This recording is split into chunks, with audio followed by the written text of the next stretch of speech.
Shalom, pessoal. Vamos para esse vídeo aqui, bem interessante. O tema hoje, democracia, quando trocamos o governo de Deus pelo governo humano, ok? Então, deixe seu like no vídeo, compartilhe, porque você vai ser edificado aqui agora. Mas antes disso, eu quero fazer a propaganda de um canal, tá aqui do lado, certamente. Tem um vídeo lá que ele inclusive gravou, se não me engano ontem, excelente. Eu aconselho a assistir o vídeo, sabe? E compartilhar, ok? Então fica aqui ao lado, o link na descrição. Vamos embora para o vídeo. Bom, meus amados, qual foi a primeira experiência democrática, vamos dizer assim, biblicamente falando? Na realidade, a primeira experiência, né, o princípio, ou quando começou todas as coisas, é claro que foi lá em Gênesis, né? No capítulo 3 em diante, ali, com a queda do homem. Quando a serpente falou assim, não foi assim que Deus disse. Ela falou assim, não foi assim que Deus disse. E a serpente então faz o quê? Questiona a autoridade, o poder de Deus, né? E abre os olhos do homem e da mulher, vamos dizer assim, para democracia, literalmente. Então, pastor, mas a democracia é algo bom, a gente pode escolher os nossos governantes. Não seria bem por aí, tá? A democracia hoje você vai entender o que é, mas verdadeiramente, quando a democracia é instaurada, vamos dizer assim, né? Se eu estou te contando só o princípio, quando ela é instaurada no meio do povo de Deus, vamos dizer assim, fui aqui em 1 Samuel, se você quiser aí abrir e acompanhar comigo, em 1 Samuel capítulo 8, tá?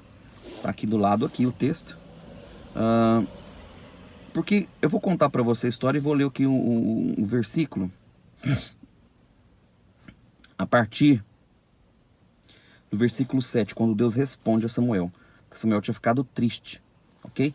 O que acontece aqui é que Samuel envelhece, tá? 1 Samuel 8, ele está bem velho, já não tem o vigor para estar governando e trazendo direcionamento, liderando a nação de Israel, como voz de Deus ali, porque Deus o havia escolhido. E Samuel, você tem que entender que foi o último dos juízes, ok? E o primeiro dos profetas. Começa então uma era aqui, né, profética em Israel. Agora observe algo. O povo observa então que os filhos de Samuel não estavam condizendo com, vamos dizer assim, a forma que Samuel governava por Deus, entende? Eles não seguiam o caminho de Samuel. Na realidade era esse, os filhos dele. Então o povo, né, resolveu então pedir democracia para Samuel, ok? E o povo vai lá então e fala, Samuel, seus filhos estão indo para o caminho, você já está velho, então nós queremos um rei. A palavra do povo é exatamente essa. Versículo 6. Porém, essas palavras disseram quando os olhos de Samuel, dá-nos um rei para que nos julgue. E Samuel orou ao Senhor. Essa é a palavra, dá-nos um rei para que nos julgue, ok? E aí veio a resposta de Deus, no versículo 7. Olha o que Deus diz para Samuel. Então você tem que entender, o povo pediu democracia. Então o povo no poder, democracia é isso. O povo no poder, ou seja, o ser humano no poder. Só que a gente não entende que o ser humano, ele tem uma natureza caída, adâmica caída. Então, disse o Senhor a Samuel. Quando Samuel ouviu isso, ele se entristeceu e foi orar. Foi buscar uma direção do Senhor. E olha o que o Senhor responde. Disse o Senhor a Samuel, ouve a voz do povo em tudo quanto te disser. O Senhor está autorizando a democracia. Ele autorizou aqui. Pois não te rejeitaram a ti, mas rejeitaram a mim. A mim tem rejeitado para que eu não reine sobre eles. O próprio Deus está falando, o povo está rejeitando, não é a você, Samuel, mas é a minha forma de governo, que é perfeita. Conforme todas as obras que fez, desde o dia que eu tirei da terra do Egito, até hoje eles permanecem, né? A mesma coisa. Pois a mim me deixou e a outros deuses serviram. Assim também te fez a ti agora. Agora, pois, ouve a voz, porém, protesta-lhe solenemente e declara-lhe qual será o costume do rei que houver de reinar sobre eles. Tem uma consequência. A democracia, meu querido, tem consequências. E é exatamente disso agora que eu quero tratar, que é a partir do versículo 10. Qual é a consequência quando você deixa o governo de Deus para então entregar a sua vida ao governo do homem. Aí Deus vai falar que a consequência disso, ele autorizou, mas ele deixou que, vai ter consequência. Porque o governo humano, ele é imperfeito. O governo de Deus é perfeito. Ah, pastor, mas um livro de Juízes lá, caracterizado, porque cada um fazia o que era reto aos seus próprios olhos, mas o Senhor levantava juízes. O Senhor, Deus, levantava juízes. O povo sempre se corrompia, mas Deus trazia o povo de volta, porque ele colocava, então, alguém na liderança que ele escolhia. Agora, olha só, quando o costume dos reis é diferente, por quê? Porque tem uma linhagem real. E nem todo filho de um rei se torna um rei. Não sei se você está me entendendo. Mas hoje, quando se trata de política, nós, escolhemos nossos políticos. Você escolhe aqueles que já estão lá, por conta de alguma coisa que o levou até lá. Geralmente você pode observar que os políticos são políticos ou são filhos de políticos, é o neto do político, que já está lá há décadas, há décadas e décadas, passando de pai para filho, vamos dizer assim, como se a política hoje no Brasil fosse algo familiar, como se fosse um tipo novo de rei, Mas vamos lá. Então olha o que Samuel fala. Observa o que Samuel fala. Qual seria a consequência da democracia? Então vou ler agora para você a consequência da democracia. E falou Samuel todas as palavras do Senhor ao povo que lhe pediu um rei. E disse: Este será o costume do rei que houver de reinar sobre vós. Ele tomará os vossos filhos e os empregará para os seus carros, para os seus cavaleiros, para que corram diante dos seus carros. Os porá para príncipes de milhares e de 50, e para lavarem a sua lavoura, e cegarem a sua cega, e para que façam armas de guerra e os apetrechos dos seus carros. E tomará as vossas filhas para perfumistas e cozinheiras e padeiras, e tomará o melhor das vossas terras, e das vossas vinhas, e dos vossos olivais, e dará aos seus criados. E as vossas sementes e as vossas vinhas será dizimada, para dar aos seus eunucos aos seus criados.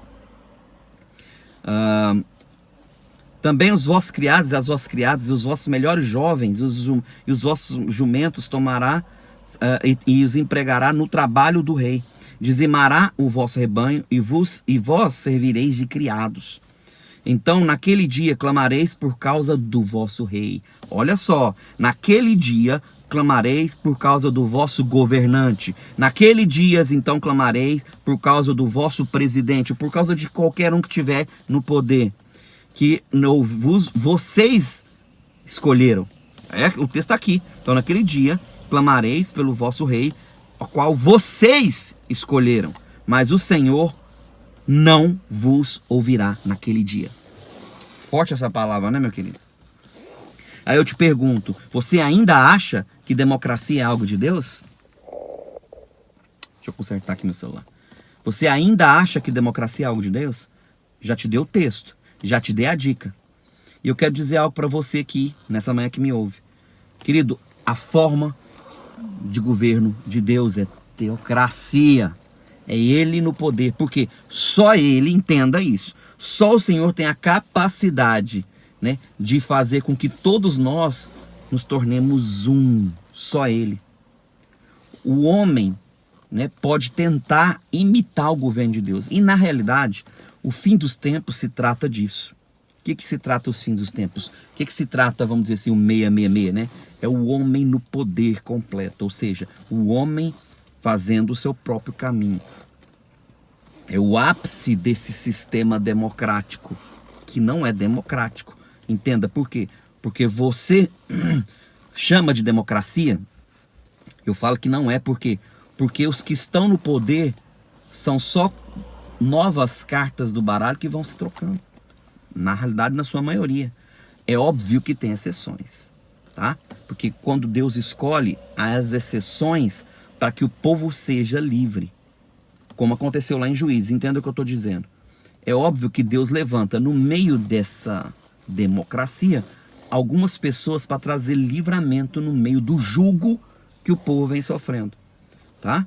Eu não estou falando que, entenda o que eu estou dizendo. Eu não estou falando que Deus, vai simplesmente abandonar o povo. Não, Deus está mostrando que o sistema de governo dele não tem nada a ver com democracia, tá? E está claro isso no texto.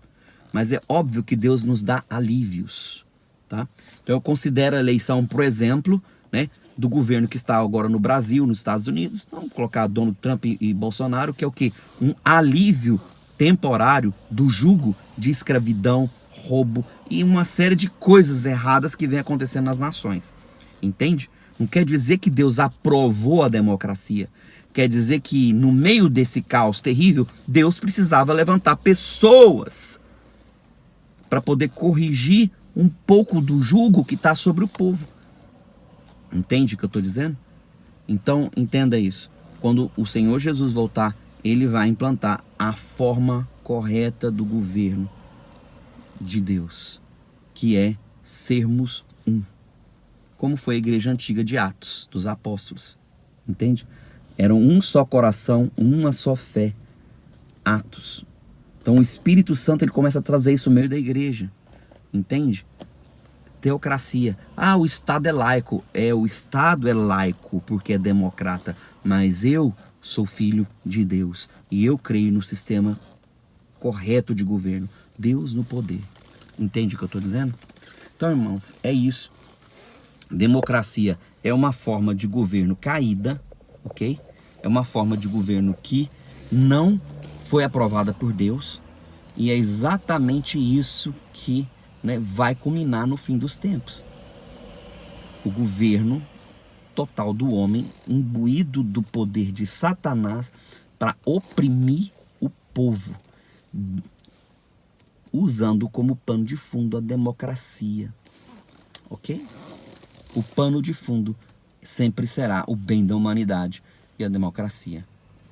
Então, irmãos, vamos orar, vamos vigiar, vamos buscar o Senhor no tempo que se chama hoje, para que nós possamos ter verdadeiramente em nossa família, o governo de Deus, em nossa família, na sua casa, na sua comunidade, onde você está. Busque o governo de Deus, entende? Não só, busque essas leis humanas ou esses sistemas democráticos de governo. Eles nunca serão perfeitos e sempre terão problemas. Seja em qualquer país que seja. Aqui na Inglaterra, onde eu estou, na Europa, no Brasil, nos Estados Unidos. Não funciona a democracia. Nós precisamos do governo de Deus na íntegra. E eu termino o texto falando para você o que está escrito nos últimos versículos do livro de Apocalipse. Que o Espírito e a noiva digam: vem. Aquele que tem sede, vem. E quem quiser, beba de graça da água que flui do trono do Altíssimo. Maranata, ora vem, Senhor Jesus. Shalom. Fique na paz.